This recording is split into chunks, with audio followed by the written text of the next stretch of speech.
Bienvenue sur l'art utile.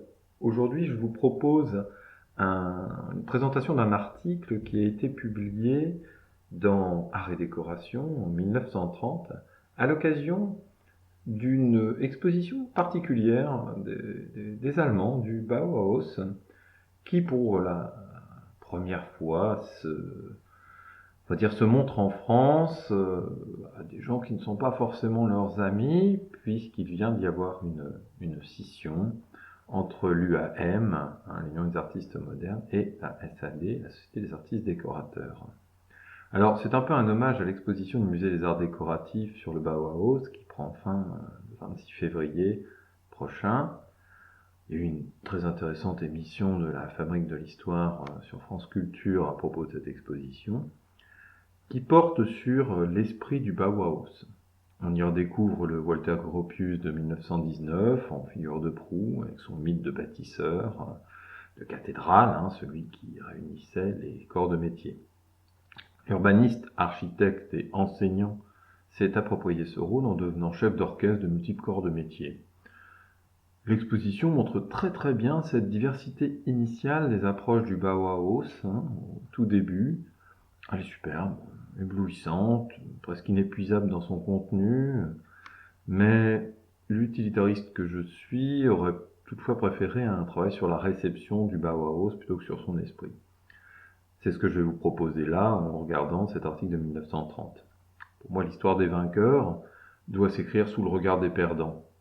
Sinon, elle n'est plus que de la propagande, et il est évident que le Bauhaus est le grand vainqueur de ces années 30 et aujourd'hui domine complètement notre environnement quotidien, dans le temps, je dirais, comme dans l'espace physique. Et ça, c'est étudié par la réception, ça permet surtout de conscientiser le choix des supports et des commentaires en nous indiquant les répercussions par l'extériorité du regard de celui qui observe, de celui qui reçoit le Bauhaus. On voit ainsi se dégager des supports, des commentaires qui nous indiquent, par cette extériorité du regard, les esprits justement du temps et du lieu, selon l'œil d'un individu différent ou d'un groupe ayant des intérêts divergents. C'est un œil qui va s'identifier en miroir. En considérant ce principe, on trouve que le Bauhaus millésime 2017 répond beaucoup trop à l'imaginaire propagande de 2017, justement. Le démiurge, Gropius, est excessivement conforme à la vision du design de notre espace-temps mondialisé. Celui où un pseudo-créateur se place devant un écran, ce qui nous arrive souvent, ce qui m'arrive en ce moment même, procrastine sur la toile et imagine des choses. Bon, c'est moins creux que le consommateur qui va surfer dans des trucs pour les acheter, ces choses-là. Mais l'un comme l'autre ignore le système qui matérialise ces choses. Il ignore même ce qui va lui amener ces choses chez lui. Personne n'y regarde de trop près, chacun préfère se concentrer sur l'acte de, j'appellerais, créa-consommation, en oubliant toute la chaîne qui conduit la chose jusque chez toi, c'est-à-dire de la production à la réception. L'exposition permet donc de comprendre une différence essentielle. Au commencement du Bauhaus était une volonté d'abolir cette distance création, production, réception. C'est-à-dire reprendre la bonne vieille doctrine de William Morris, la doctrine sociale d'une utilité de l'art qui va permettre de réunir l'artiste, l'artisan et même celui qui vit dans le lieu autour d'un même idéal que Morris voulait retrouver dans le gothique, c'est-à-dire dans l'artisanat à sa grande époque.